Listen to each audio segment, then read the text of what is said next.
Sa everytime nagkikita kayo, pero hindi talaga kayo yung super BFF na nagsasabihan ng problema. Ang ganon ko, si Donna ni Jelay. Yung talagang kada kung sino sa amin. Dulay na. Ang talagang best of friends mo. Yung kada kung sino yung may problema sa amin, kami yung nag-uusap, kami yung nandiyan sa isa't isa, yung nagpupuntahan sa bahay kahit walang vlog. Sila yung ganon ko. At saka yung mga story ng buhay nyo, parang talagang ang strong nyo.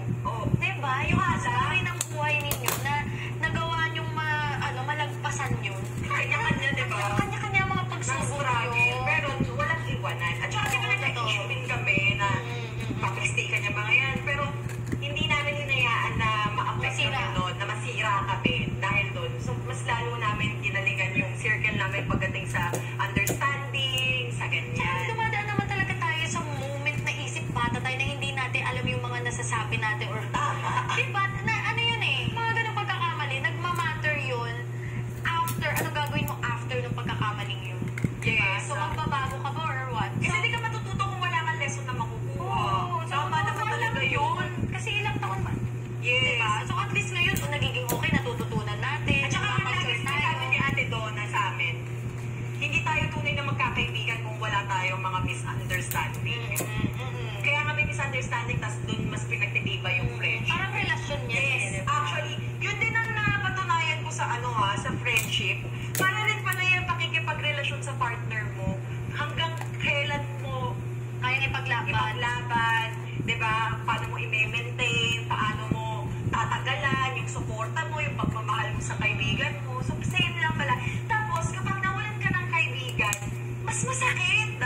Kaysa sa partner, mas masakit kasi ang partner, pwede ka makamove on, pwede mo palitan. Pero yung kaibigan, na level ng closeness nyo nun, mahihirapan ka nang ipasa sa ibang tao yun. Totoo. Ako, mas affected ako sa kaibigan yung mga old friends ko, minsan nanitignan ko pa kung kamusta sila, ganyan. Kamusta sila, ano yung life nila ngayon, ganyan. Pero yung ex ko, hindi ko na parang stalk. Gets mo? Yung parang, ayoko na makita yan, parang gano'n. Pero kapag old friend mo, maaalala mo, ay, nung kami nga hindi mo siya pwedeng hindi mo masasabi kasi hindi maalala. Oo. Tsaka lately, ang na-realize ko, ayoko na rin makikipag-friends yung yung mga nag-chismis. Ay, totoo. Ng mga bagay sa ibang tao na matitrigger ka to talk. Bad things also. Hindi siya maganda. So kapag may mga ganon, parang papasok dito labas na dyan, hindi na ako kuko. Dati, di ba may moment ka? May moment ko. Kasi dumating tayo na si ganyan, ay si ano, ngayon hindi na kasi makikita mo na bawat buhay may kanya-kanya talagang kwento at dumi. Yes, exactly. Exactly. Ngayon marunong ka nang umintindi. At saka, minsan kasi, kapag nakakarinig ka na nakakarinig ng paulit-ulit na nakaka-drain siya ng energy. Yung energy. So, pwede din, may tendency na pwede rin maging ganun ka. Pero kung pipiliin mo yung mga taong nasa paligid mo na, kapag kakausap ko to, may mga napupulot ako dito, may natututunan ako dito. Alam mo, ganyan tayo pag magkausap. Diba? About family, career. May moment, pero hindi siya yung para manira. Kaya ang tagal natin nag-uusap, pag may mga event at kasama si Ray at ko, ang sa family. Ano yung plano nyo? Pag kinasal, na? Oo. Diba? Ano plano nyo sa bahay nyo? Sa ganito nyo? Paano pag nag-school yung anak, paano yung ganyan, homeschool ba? Ganyan. Yes. So, feeling ko talagang may phase tayo ng life na ngayon, magpa-mature na tayo, napagdaanan natin yung dati na toxic din talaga tayo sa partner, sa ano. Lahat naman, meron talagang kulit, katoxican. Ako, aminado ako, naging toxic din talaga akong tao Hindi yun na magde-define sa kung ano ako ngayon at sa future. Yes. So, better na naging toxic ako somehow, gagalingan ko lalo. Para sa susunod, wala nang ganyang makikita yung tao. Magpapalamon ka ba dun sa ganong mindset mo na toxic na nga o hahatakin mo yung sarili mo para magbago ka. So, parang nagtataka na yung mga tao na, mayroong ba silang griller dun sa harap? Anong silbi? Hindi kasi parang feeling ko di tayo nagpa-vlog. Diba? Kwento ko na tayo nagchichikahan. So, magluluto tayo. Alam mo, may plano kami. After ng vlog na to, mas may chikahan kami. Madami tayong chika for today's video kasi kapag nakikita kami ni Bibis, guys. Uy, talaga inuumaga. Kahit walang alam. Maaga tayo nag-start kanina pero hanggang umaga rin ako dito. Oo, diba? Diba, more chikahan.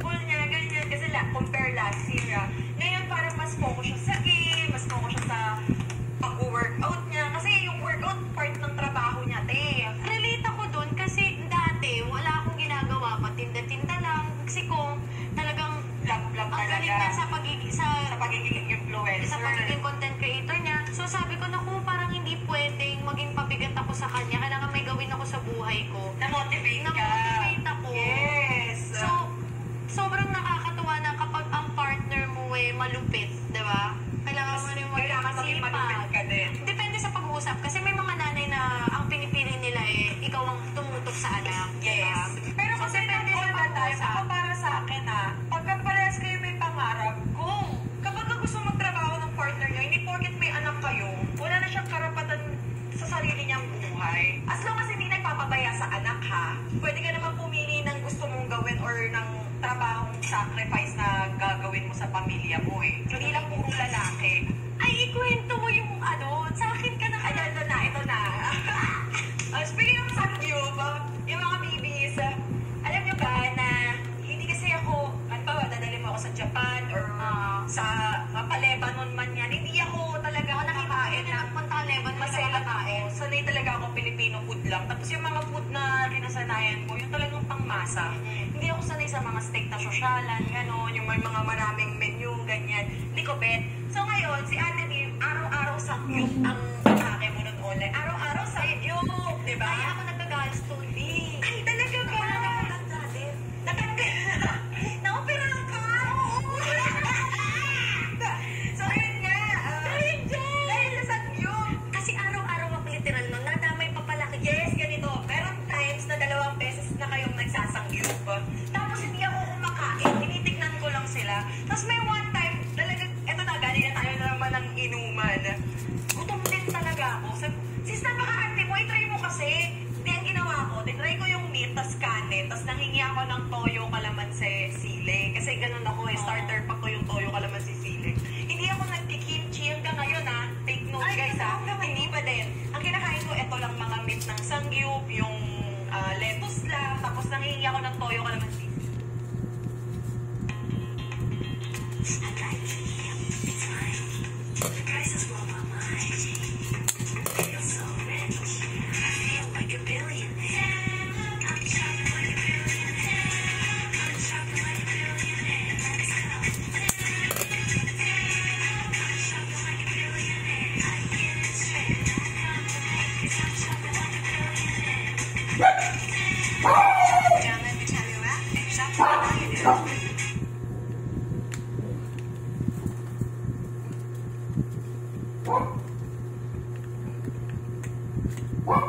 Tapos nanghihingi ako ng toyo kalamansi sili. Dahil Gusto sa mo kayo kanya, ng toyo kalamansi sili? okay lang ako.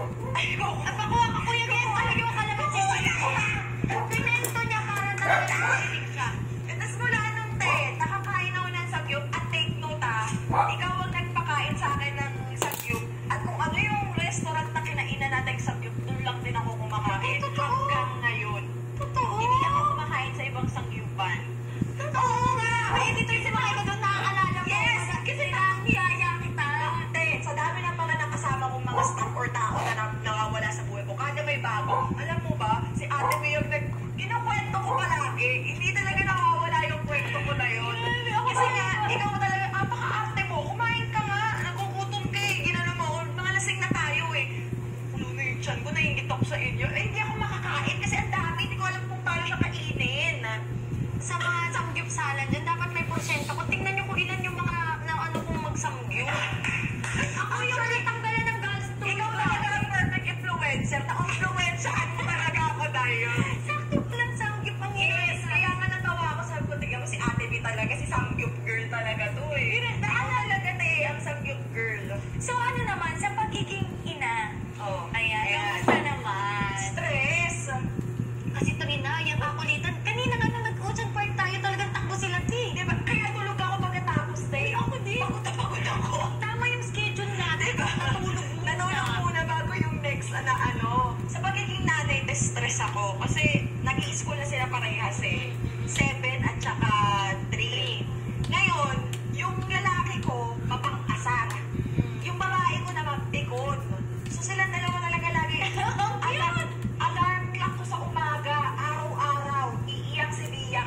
pinapaiyak ng kuya.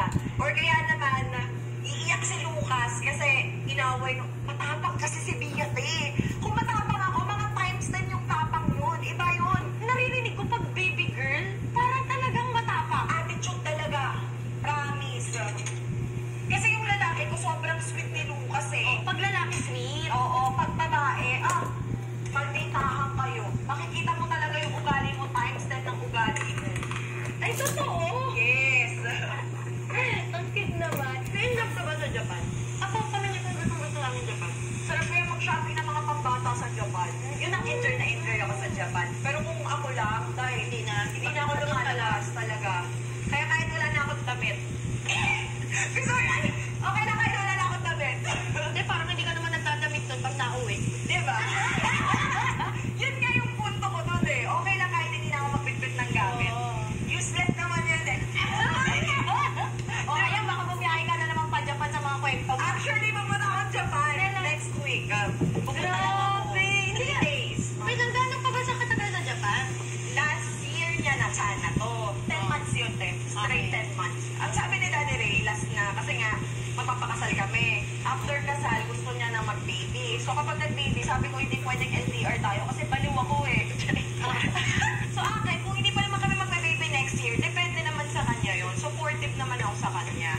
Kahit mahirap talaga. Tayo ako, may mga times umiiyak ako. Lalo pag nami-miss ko, tapos napapaliw-baliw ako. Oo, hirap kaya ng LDR. Yes, Hindi ko nga alam paano mo kinakaya eh. Pinakamatagal namin nag-iwalay ni kung parang 3 araw. Uy, kuha kayo dito. Uy, ayun na ako. Bigyan mo sila Rana. Thank you sa Toyo Calamansi. Ayan, nagparinig siya dun sa Toyo Calamansi. Kaya, so hanggang ngayon, Toyo Calamansi ang sawsawan mo dito. Yes, ate. Ay, totoo. Dahil pakainin mo na ako ng tuyo araw-araw. Gusto mo kanin? Actually. Pahingin kanin, sister. Rice person ka ba? Oh, di ba ang pagdadiet ko dati, wala, no rice ako. Oo. Ngayong buntis ako nagra-rice na ulit. Paano mo na-handle yung mga, siyempre, yung trabaho natin, lagi kang nasisita, lagi kang, para silang may karapatan manghimasok sa buhay mo. So, paano mo na-handle yung mga ganun? Actually, alam mo, hindi pwedeng hindi ka affected Tantanan niyo ako sa mga hindi ka affected sa basher, ganyan. Kasi kahit na pakiramdam mo minsan wala ka namang ginagawang masama, tapos isitahin ka, napapaisip ka. And ako, lately, natuto din ako, na hindi lahat pala dapat nilalabas ko. Tingnan mo, sobrang tahimik na ng buhay ko. Ay, di ba na hindi maingay yung pangalan ko, basta wala akong issue. Yun ang pinaka-importante sa akin. Ayun na, nahanap ko rin yung peace of mind ko sa kakabash nila. Yun yung way ng handle ko. So, ang ginawa mo is, naglaylo ka ng mga ina-upload sa social media. Kasi dati talaga lahat, buti mo magsha-shopping ako, naka-video. Naka-video? Oo, ngayon parang hindi na. Mami-mami ako, di bahala kayo. Mag-video lang ako kapag may kailangan akong i-content na, syempre, obligasyon mo yun sa fans Lalo na yung sa mga talagang sumuporta sa'yo utang na loob mo din yun Pagdating naman sa anong ina-expect mo or anong napag-usapan nyo ni Daddy Ray pagdating sa pera, magiging joint na ba siya or separate pa din? Parang nakakatawa. Kasi sabi ko sa kanya, parang normal to sa babae talaga. Pera niya, pera ko. Pera ko, pera ko. Pero pag nagkasal na kami, payag naman ako sa sa joint account. Kasi kailangan niyo naman talaga pag-usapan na yung mga magiging gastos niyo Kapag kasal na, iba na yan sa jowaan Feeling ko kailangan na ni Kong magbago ng prinsipyo. Pera niya, pera ko dapat. Ngayon kasi, separate talaga kami, ambagan kami ni Kong. 50-50 talaga. Talaga ba? Well, nakita ko rin naman na may ganun kayong moment ni Daddy Ray. Yung bumili kayo ng service nung updated ako. Yes! Actually, mas lamang pa rin siya. Kasi yung setup sa kanya, sabi ko sa kanya, magagamit niya lang yung kotse kapag dito siya sa Pilipinas. Kapag umuwi yung 2 days lang, pag off lang niya. Pero once na nagpagawa kayo ng bahay, ng Lahat 50-50 dapat. 50-50. Actually, nag-i-start na, mag-jowa pa lang kami. Di ba kumuha kaming lupa? Actually, alam mo ba, yung monetization ko, yung proposal, tinabi ko, binigay ko sa kanya. Sabi ko, itapin natin yan. Kasi hindi ko kayang perahin pa yun, Alam mo kung bakit? Ang laki ng ginastos niya. Tapos may pera pa ako. Di ba? Kumbaga napatrending mo na yung channel ko, ako makikita.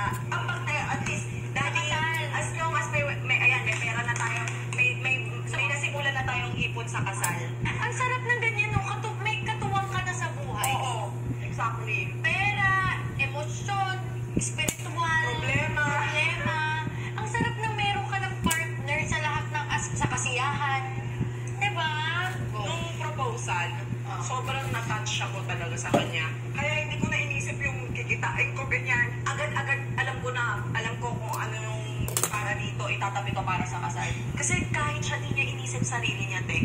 Alam mo yung suot niya na coat nung proposal? Yung pants niya, yung tuxedo niya sa loob, tsaka yung sapatos niya. Ilang beses niya na nagamit yun sa mga event na pinupuntahan namin. Kapag may event ako na sinasamahan niya ako, dahil ayun lang din ang hindi niya man lang hinandaan yung sarili niya. Doon ako na pasabi, grabe tong taong to.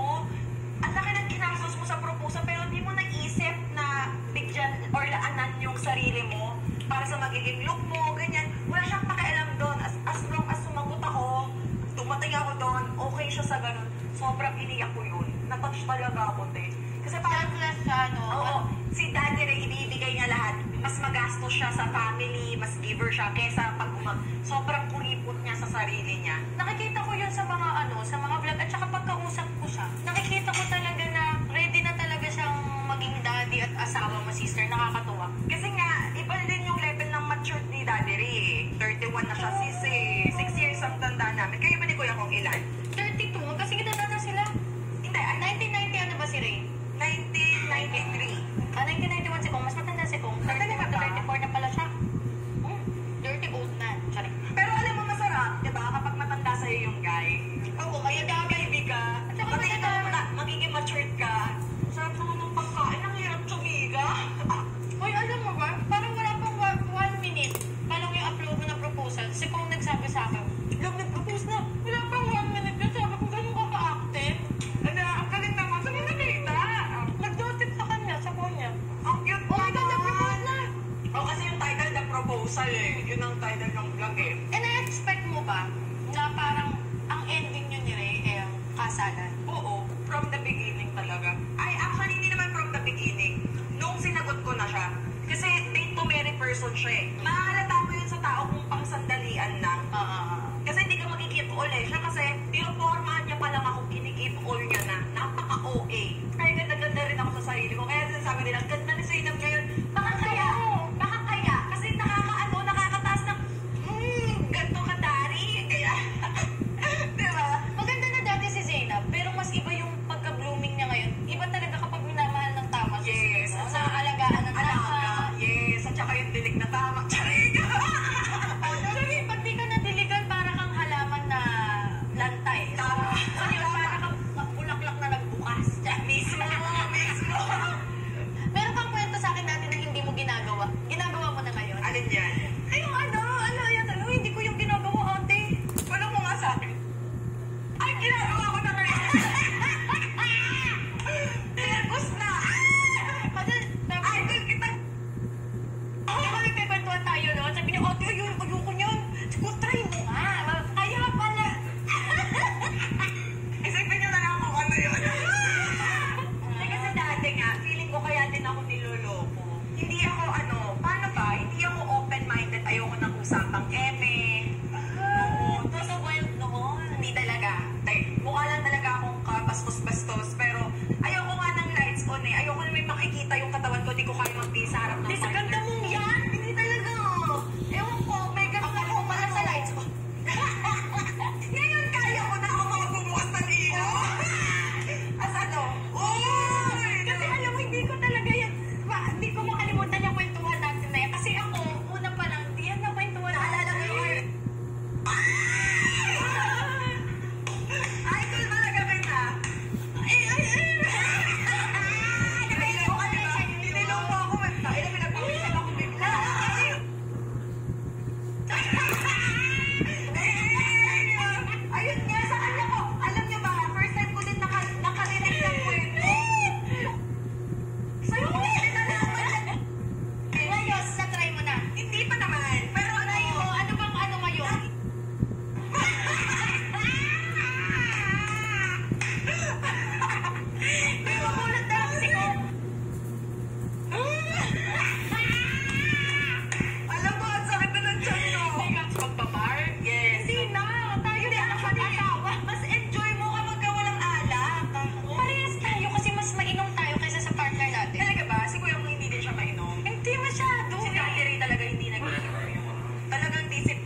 ka pa ba? Oo nga, seryoso nga.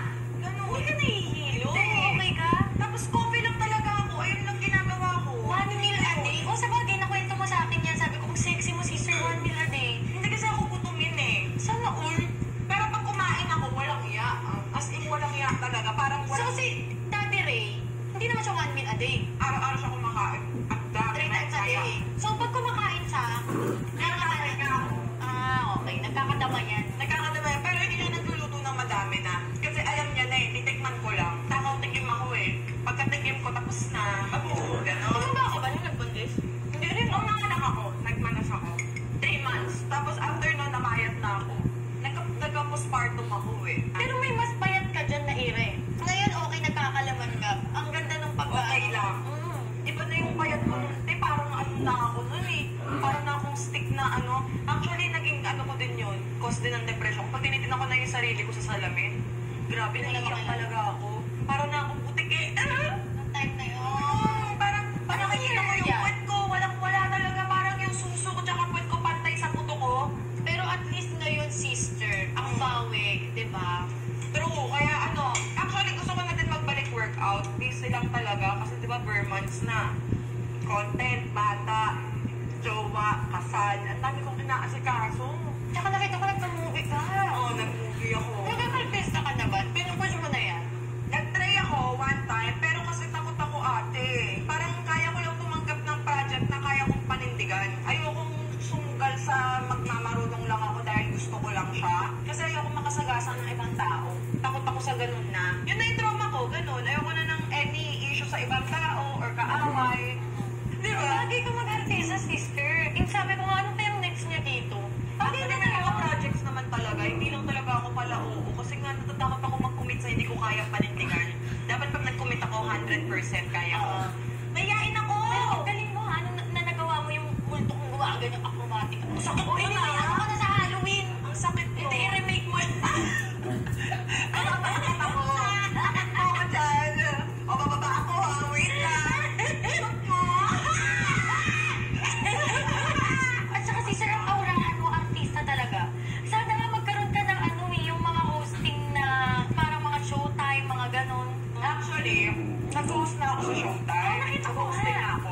Natigan nung nagka-issue ako. Kasi kapag may issue ako, di ko kaya magtrabaho. Nahiya ako. Parang wala akong mukhang maiharap. Medyo, Pero ngayon wala ka naman ng kahit anong issue eh. wala naman na. Ganda Pero, na ng nangyayari sa life mo. yes. Pero kasi ano, ayoko naman yung parang pawala-wala, tapos babalik ka, ganyan. Ayoko ng ganong eksena. So, nangingina lang ako, pasensya na po talaga. Kasi nung time na yun, iba yung issue na yun. Talagang parang full pack issue yun eh. So, sunod-sunod yung issue ko nun, tapos hindi ko na kinakaya. And nagkaroon din ng time na talagang kailangan ko fokusan yung mental health ko. Ngayon, hindi na. Hindi na, tapos na. Nung dumating si Daddy Ray sa buhay ko, nagagamot pa ako. Kaya di ba sinabi ko sa Tony Talks na hindi ako okay, hindi ako kompleto.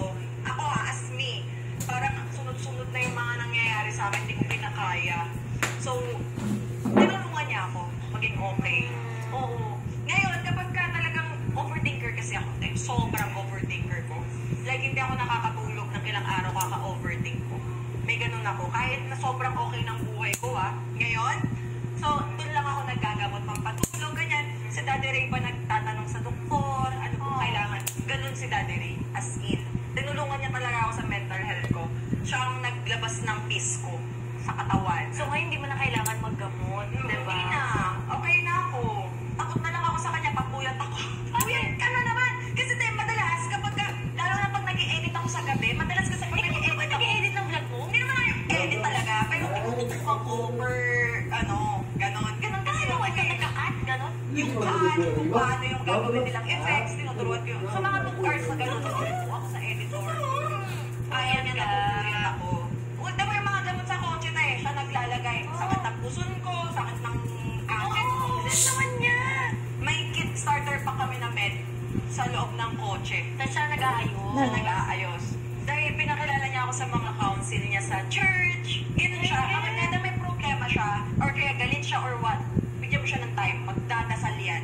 Kukuha ng Bible yan, magdadasal yan, or tatawag yan sa pastor, sa council niya, makikipag-usap siya. Tapos maghahanap siya ng benefit of the doubt sa ibang tao. Para kapag na-feel yung cup niya, puno na siya, kaya niya nang harapin yung problema. Ganun siya. Oh, diba? mature talaga, Sobra. te. Tsaka te, iba yung may Diyos sa iba siya talaga. As in, te, lahat. May foundation yung pagkatao Yes. niya kasi malapit siya sa Diyos. At saka kapag may negative ako, alam mo mga kaanuhan, may mga negative ako nasasabi, sorry, I have God. Ganun siya. Ganon. Ganun siya. Confident. Ang tao may May faith. ay confident. Confident talaga sila. Talagang parang wala silang pakialam sa sasabihin ng ibang tao as long as yung faith ko nandito, dito. Kaya ganun yung mindset na na-apply ko. Ano pala dapat sagot mo? Sorry, I have God. Oo. As long as naniniwala ka sa Diyos, may relasyon ka sa Kanya, hindi mo na iisipin yung gagawin sa'yo ng ibang tao. Kasi ipag-pray mo na lang, Lord, kayo na pong bahala sa Kanya. Wala nang dating yung mga sasabihin ng ibang tao sa'yo. Daddy Ray, Ray, wala ka dito, pero yung mga words of wisdom mo ay... Na-apply na sa akin. Kaya nga sinasabi nila, iba na magsalita si Satan Totoo. ngayon. Kasi nga, paano araw-araw kami 24/7 magkausap? Ganun yung... Alam mo ba ang magbibuild sa atin? Partner Paano tayo natin. mag-isip? Partner natin. Yes. Yung kausap natin halos 24/7. Tama. Kung paano ka magsalita, paano ka mag-handle ng situation, lahat sa partner mo. Magulang, siyempre, pero ngayon kasi na may asawa ka na, may partner ka na, mas, Yes. di ba na-influensya ka ng Tama. partner mo? Date namin sa church. Or kaya, ganun ang date namin. Tapos kahit LDR kami, every Sunday, kailangan nanonood kami ng online church. Ganon. Kaya sabi ko, ang laki ng impact na ginawa mo sa buhay ko. Why not ibigay ko yung future ko with you? Oh! Diba? Parang inayos mo nga ako ng sirang-sira ako, durog na durog ako eh. Diba? E di mas maaayos mo kapag maayos na tayo, parehas na tayo nagtutulungan. Diba? Mas ano pa yung magpupuntahan natin? Everyday may Bible verse sa phone ko. Siya ang nag-set. Ay, totoo. Tapos ang galing. Kasi talagang kada may senaryo sa buhay mo, kinakausap ka ni Lord. Parang akma. Yung akma. Ang sabi nila, kapag daw may relationship ka na sa Kanya, tapos naniniwala ka na talaga, you have faith, nakapag-build ka na ng relationship. Every time na may problema akong pinagdadaanan or may mga worries ako, biglang yung Bible verse saktong-sakto. O, ayan, ganyan. Ay, totoo. Ayan, everyday. Verse of the day. Ayan. Oh, taste and see that the Lord is good. Blessed is the man who takes refuge in Him. Oh, di ba? Laging connected. Lagay ka sa phone mo. Nakakatawa. Ito, Holy Bible. Holy Bible. Lalagay mo lang sa display mo. Ito, siya yung nag-set nito. Ayan, Tapos lilipat-lipat siya, ganyan. Nakakatuwa Sa dami na napagdaanan mo, naging strong ka, binigay ka niya sa tamang tao. Imagine. Wala rin kasi akong guide dati. So, sa proper guide yan nanggagaling surroundings mo, yung nagtuturo sa'yo ng values. Walang ganon eh. So, nung time na naging single mom ako, parang feeling ko broken ako. Kailangan kong maging maayos na nanay. Sinimulan ko sa pagiging ganon. So, feeling ko blessed ako ni Lord na wala man akong guide na ibang tao na inasahan ko. Binigay niya sa akin yung alam niyang mas makakatulong sa akin kasi naayos ko na kahit paano yung sarili ko pagdating sa family ko, sa anak ko, sa tao, ganyan. Sa kanya ako blessed na, ayan, parang tingin ko medyo okay ka na mag-isip. Kinaya mo na, bibigyan na kita ng mas makakatulong at mas makakatulong sa'yo. Parang ganon. Pero alam mo, sure ako na hindi lang ikaw yung may benefit na nandyan si Daddy Ray. Si Daddy Ray rin merong natututunan sa'yo. Diba? Tinuo daw siya ng pamilya namin. Kasi gusto niya diba? na ng family matagal. Noong age of 24 pa lang, gusto niya na ng family. Pero hindi binigay ni Lord sa kanya. Ngayon, nung dumating ka, andyan na si Bia, si parang instant family.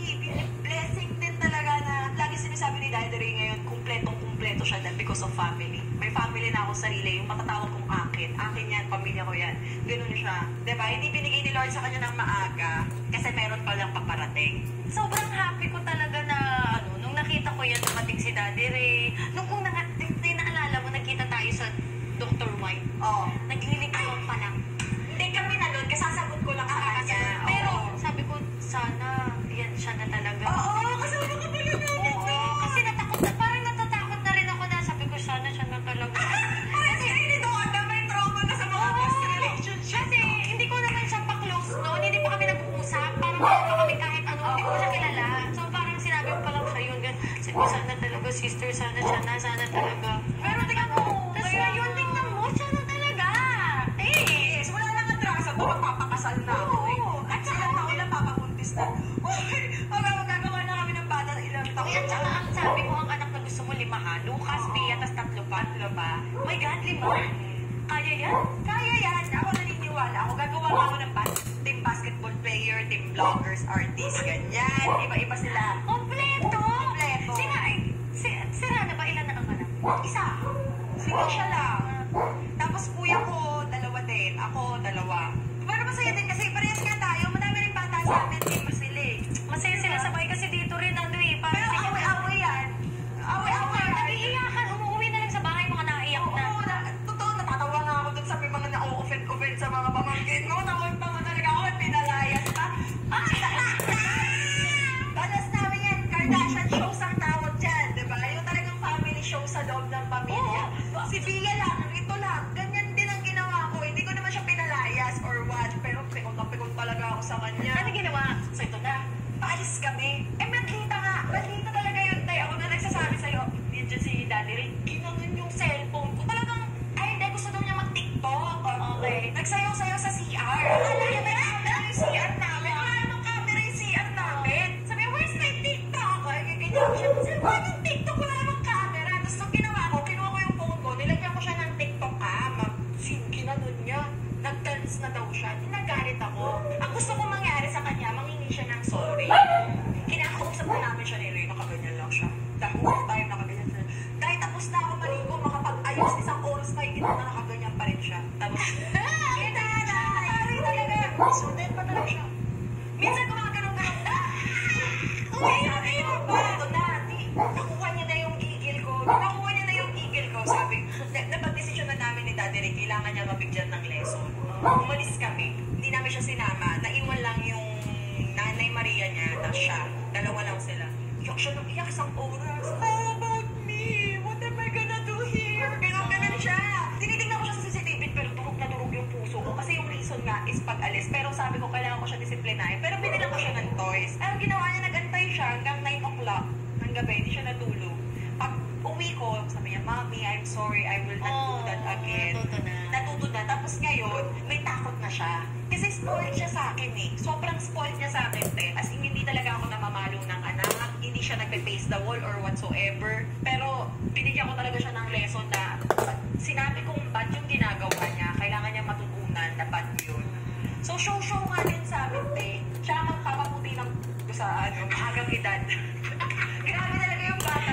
Pero nakilala ko, pag babae, iba kasi talaga yung kaarte. Alam mo, lahat ng makeup ko sira. Bakit? Kailangan yung makeup ko, kung gagalawin niya, may makeup siya. Lagi naka-makeup. Kaya pag makukunan mo ng video, lagi naka-lipstick, Kaya ginawa ko, bumibili na ako ng mga makeup na pwede pang bata. Yung mga hindi masisira yung color ng lips niya, yung skin niya, binibilang ko na siya ng ganun kasi sinisira niya lahat. Ultimo bag ko, mamimili pa siya. Totoo, ganun. Alam niya sa sarili niya, ako ang princess ng bahay na to. Mami ko yung boss, ako yung prinsesa. Ganun yung feeling niya. Kaya, kailangan ka ng putulan ng sungay. Kailangan na talaga. So far naman, naiintindihan niya na. Sabi niya, I'm not a bad girl anymore. I'm a good girl na. Tapos lagi ko siya tinatanong, are you daughter of God? Ginaganon ko siya. Or daughter of Satan? Kasi nanonood sila ng God versus demon. Lagi yun ang mga pinapanood nila, yung mga Christian na pinapanood nila. Lagi ko siya tinatanong, I'm a daughter of God. So, sa pagdidisiplina, mas ikaw kaysa kay Daddy Ray? Hindi, si Daddy. Recent lang yan. 2 days ago lang yan kinuwento ko sa'yo.